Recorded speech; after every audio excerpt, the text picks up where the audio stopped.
balita nationwide. Sa iba pa mga balita mga kabrigada, hindi pa rin natanggap ni na Attorney Estrado Torion ang kopya ng di umani request ng Amerika para sa ipa-extradite ang nakakulong na televangelist na si Pastor Apollo Kibuloy. Sa isang pahayag, hinikayat ni Torion ng pamahalaan ng Pilipinas na dapat hayaan na munang gumulong ang mga pagdinig sa mga Philippine courts bago mapagdesisyonan ang extradition kung mayroon man.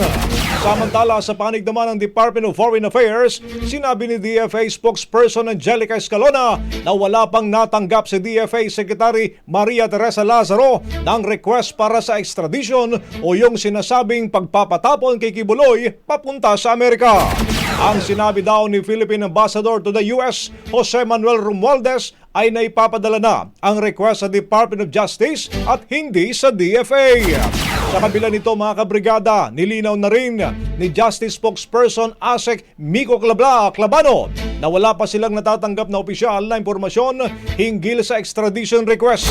Dagdag pa ni Clabano, dapat munang harapin ni Kibuloy ang mga kaso sa Pilipinas at kung sakaling mahatulan ay tapusin ang sentensya rito bago ang extradition. Umahataw! Ang bahaging ito ay hatid sa atin ng Mom's Love ES1 Capsule. Simulang tuparin ang pangarap ng iyong anak. And starting now!